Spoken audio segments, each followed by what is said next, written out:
İndiyənə qədər dəstəklərimizdə Rusiyanın və İranın sifarişi ilə Rus-İran müharibələri adı ilə bir termin daxil olubdur.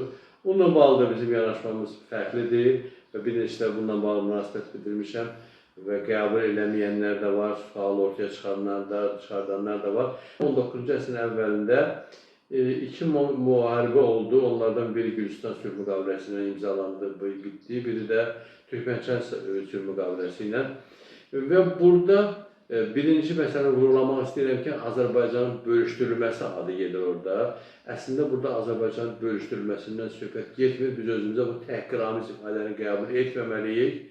Azərbaycanın bölünməsindən söhbət getməlidir. Bölünməsindən, bölüşdürməklə bölünmənin fərqi çoxdur. Yəni, mahiyyət ondan ibarətdir ki, bizim üzərimizə Rusiya ilk hərbi gücünü göstərərək müharibə ilə gəldi. 1803-cü ildə Azərbaycanın Carbalakən istiqamətində Rusların ilk həmləsi başladı, Sisiyanla başda olmaqla.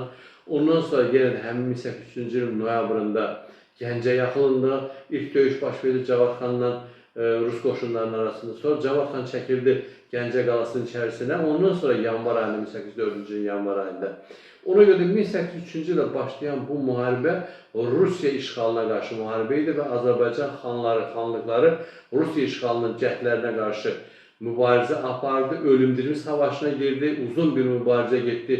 Yəni burada elə deyək ki, Carbalakəndə müqavimət oldu, deyək ki, Bakı xanlığı müqavimət göstərdi, Quba xanlığı müqavimət göstərdi, döyüşlər oldu, İrəvan xanlığı, Naxçıvan xanlığı, qanlı döyüşlər getdi, Lənkəran xanlığı ağır döyüşlər oldu, çox ağır itkilərimiz də oldu.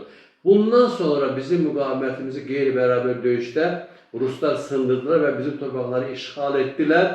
Rus işğalından sonra Azərbaycan torpaqları bölündü. Çünki bizim cənub torpaqlarımızda Qacarlar sülaləsi birləşdirmişdilər və bizim torpaqlarımızı Qacarlarla, İranla Rusiyanın arasında bölünmüşdürülməsindən yox, bölünməsindən söhbət getdi ki, bizim tarixi torpaqlarımız bölündü.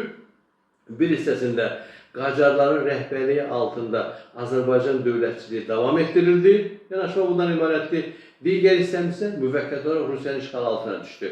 Və ona görə də bu müharibələri biz Rusiya-İran müharibəsi yox, Azərbaycan-Rusiya müharibəsi adlandırmalıyıq. Və bu məsələ ilə bağlı hər kəsin bir mənalı mövqe olmalıdır.